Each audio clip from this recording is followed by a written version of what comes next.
wonderful collaboration we're doing with Tiny House Productions. I'd like to thank Tiny House Productions and Emily Johnston, whose tiny house this is.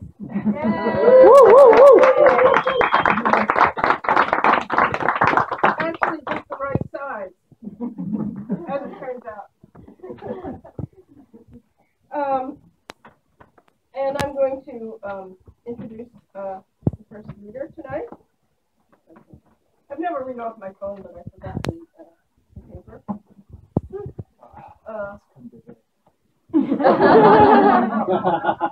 Even Deborah.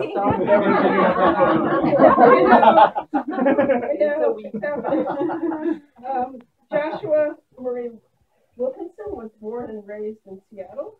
His books include Meadow Slasher, The Courier's Archive and Hymnal, Swamp Isthmus, and selenography, all from Black Ocean and Sidebrow Press books. My pronunciation improves. Where he edits a journal called The Volta, which is fantastic, and runs a small press called Letter Machine Editions. So I'm going to say a few things, a few off-the-cuff things about Josh's poetry. He is elusive, he is erudite, he is meditative, he is lyrical, he is precise. At the edge of his poetry are animals, urban and otherwise, household essentials, the 7-Eleven and its world, but also good myths and conceptual artists, the scattershot phenomena of media and mind, of the sameness of the suburbs, and astringency of the absurd, all find a place in these deft excursions in prose, verse, and between. They have the sound and tang of thought. They are good. You must, shall, listen.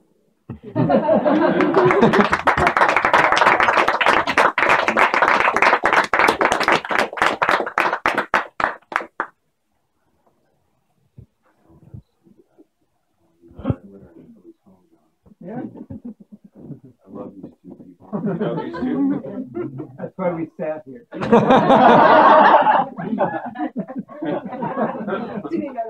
Yeah. There's for the first time in quite a while, there's rain and water on my book. Yes. On my person. It's so nice to be back here. I live in Tucson, Arizona, so it's really, really nice.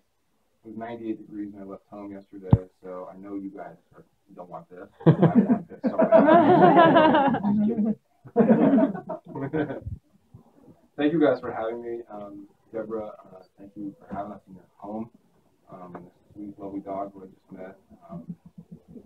Bill, Jane, McGinn, and Al. All you guys, thank you.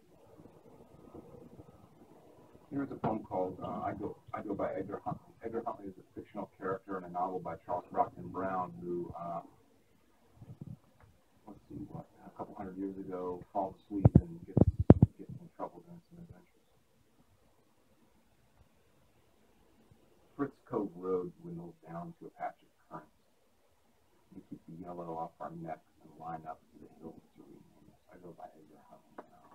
I go all over singing it now. Woods do that tugging and put a watch on your brother. So how do you keep a river out of your house? As the thieves just walk down into the ditch and lie down when the rain becomes a broom. Until cemetery groundskeepers met him in the back of the bar, he asked me to hold the payphone receiver while I was standing there with my dog. What song drifts into you? What bad song drifts from you to somebody else? Down storm drains, the pull of our sack city gushing in pieces, everybody saying goodbye and good night, off with you, then off with you, and yours, and finally out, off with you, I'll say off with you now, we'll be on with you off. Nightgowns and hymnals, the so-called living credit might be off. Some chubby white reservoir powers of fear, but are we here also? Dragoons and daguerreotypes carried out no wars, deeds, songs, words written for this way around. On the phone booth in the dream, no, come on top. In the river flood strands a mutt I don't know on a porch. But it's not river water proper. It's fish and shit and people face down floating by. Telephone lines and wires, cables and no horror, and so my video clicks on. Nimbus, the white window with a cigarette lighter she'd climbed out of. It was one of those motel rooms with adjoining doors. I gave it a little knock. You could really knock there. This girl, maybe 7, maybe 8, in the tavern, was all tooth and freckled, and asked, "What's your dog's name?" It's Bella. And wants to know if my dog has a heart, too. So Brindle Bella lets this kid lift her to her small ear and says, "I can hear something in your dog." Her mother's in hip waders, fishing around in a huge willowy net.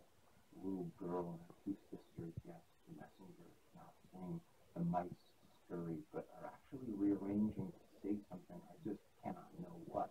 Holding my cell phone as a lantern, and dusk is gone. My mother stays out in the water. She's moving to the flat, starts washing on flat. So red pedal steel and voice mostly that Britney's phone register. Vipers do this. Teach you wild can't do.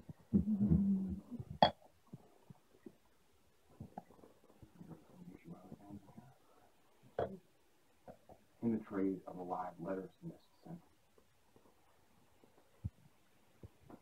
History is a series of apologies, unmet by the eyes of forced down, a cold donor of blood in search of a talker to listen with.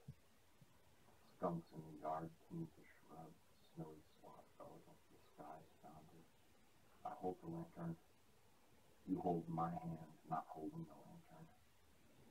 The moon flinches, flickers. We right ourselves versus the hedge, glowworms and loosened stalks from the thresher to shuffle over the rosy passenger bridge floats with a flashlight for daylight. A crease in the field where foxes slow dogs. White fetid wind over the other carriers of lanterns and manure soil. I start the story like the roof of a filled house. Candle to mouse eye to a watery match flame transcribed into red radar bullets learning our whereabouts from beyond. The eye into scope with a gift we fold having at a distance under the downed jets of wing wobble, a fog denses cheese. We took ourselves into it, feeling in the trade of a live letters mist scent, a burlap bag and basket recurred bicycle. The house numbers revealed through its mirror out along our river, yellow crops caught in the eye, sort of station or Congress in the woods, concealing a hole in the rent fence. Tracks thread the coastline of trains, hymns for the Courier's Bridge, the Courier. He sang to the city under a swatch of chimney blue ash. Badly limbed houses stacked the boulevard, canopy of smog, trussing unanointed, drafts of soiled fiery light. You go here, I go too, till tonight. And the strategy racks her. I say, let's slow to creep speed. Awe is a lesson for getting ponds still in the brain. Standing water drains us through to a chamber and door. Little poems draw open what follows. Shadows find a herd path to be overlooked. Poems composed in a battle night. Island isthmus photographed as an uncoiled jetty. Past the dogs raining against motels, cooling dripping on the carpet. Or what's hidden in the corners in the Courier's satchel greets you with your mirror. Sapling, if you follow me with this switch, story gets deep. Hands levered out, it feels between 4 stars and a winking moon. a lot of lavender kind of job. The girls drop a compass into their pedal against stairs. Carriers with lanterns holding the planets off like mosquitoes. Shutters. Who do you have against light? One more, and then we'll hear Ryan. I've been writing this 5-book sequence. And that was part of book 2, and that was part of book 3. I'm going to skip book 4. It's a really sad one, and I feel great. We're just not going to go there. That's tomorrow night in Portland. I'll hurt them. For you, it's joy, because I'm home. That book is called Meadow Slasher, and this book is called Shimoda's Tavern. And some of you guys may know the poet, James Brandon Shimoda. And he's one of my best friends in the world, and I was trying to figure out how I finish this book. And so Brandon and I would sit around and I would say, what about this? What about that? What about this? And then he would say, no, it's gotta go. It's gotta go. It's gotta go away, everything. I was like, okay, I'm calling the book Shimoda's Tavern. I want it to end just like where you are. So you gotta open a bar, man. Can you go out? I have a dog. Can he go out? No, that's Okay. You guys want to come in? Okay. You guys want to hang out there the whole time? I'm doing things. Thank you for coming.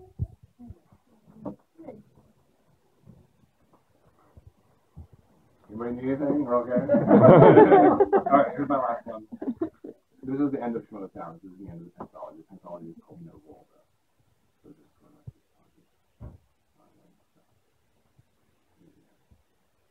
To each saint, a passage and accompanying set of obstacles. To each a difficulty and pleasure to entrench the hunt to endeavor against each zoo of piss in the snowfield. Each box of food, each delivery the courier holds to her wrist like a trembling cup. Each map taped to the ceiling of her room, each of her handwritten journals set above the bar at Shimoda's Tavern. Each crinkled hex and promise made by a boy used for a bit of packing, bunting her unlovely ways into the spit. But did you solve the problems that you planned to? So I did, and thereby set enough temporary solution to fire in the pregnant dilemma whereof each word exceeds its own purported aim, tactic, and signal. For whom was the song sung? It's not possible yet to say. Then by whom was the song induced? It was a song called Kansas City by the singer Damien Jurado, and I put it on in the mornings after I came back in with my dog from the snows to dream back the child in the old house who dreamed himself into a future that sparked him off on his song work. Each morning, a new unknown name would come. But why did it end? Because I'd said that it had to. Was it a lie? I was. The vision was just to evince the approximation of an ending, that if by performing it, little ceremony of feeble invocations, we could feel death's writhen scent uncoiling through mere gesture. Hollow as a cordial, hollow as air full of dust. And why was that the song that you had chosen? Or did it just bring you weeping into the easement? Flying home to Tucson, I ran into Korea at Midway, and he said I could call him late, that Bay Dow used to, and would wake him at 3 a.m. to talk a while in their beds together. The demands of the Midwest on an exile. Sleet, plus sirens, plus the coyote going tippy, tippy, tippy through a slashed flood. Of the strip mall parking lot, looking for bunnies and what steps you'd made, decimated by some old future weather coming to say goodbye, and so good night. Can't you thread a moonlight's texture through the songbooks there it's archived at the edge of the messenger girl's nose swamp splash up? Your voice was here. Where were you exactly? Spring us out for a week,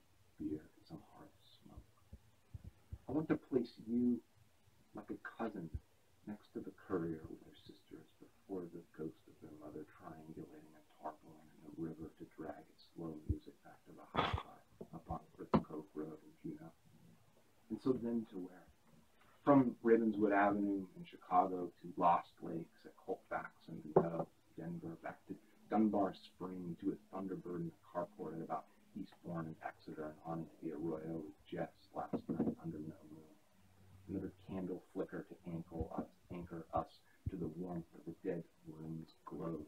Nice lacquer. Is that how you wanted the ending to open you? All the little characters lolling up on the roof, smoking and laughing. The courier, devoured by coyotes, up from the wash in Las Barrios. Are any of you me? No. I'm pretty sure I don't think so. And what of the couriers humming Marcon? Their legion too numerous to Adam break. So should we go back? No. No turn. No Volta. No nothing. With a bamboo box of Mandelstam's dead bees to restrain, now rinse your hands to begin again, and bring your cautious lantern into the field to break the path by foot over nettles. Whosoever is alone with it has at least their hands. Was it Wilkinson's frigate you borrowed and set onto the stream's good surface for passage out of your father's palace of shadows? It was. And it mostly lasted until I mistook the moon for a friend I could come to depend on for a while. Through the glass of the windshield, under the boughs and fronds of the palm, at the end of the eternity. Thank you for listening. Fuck yeah!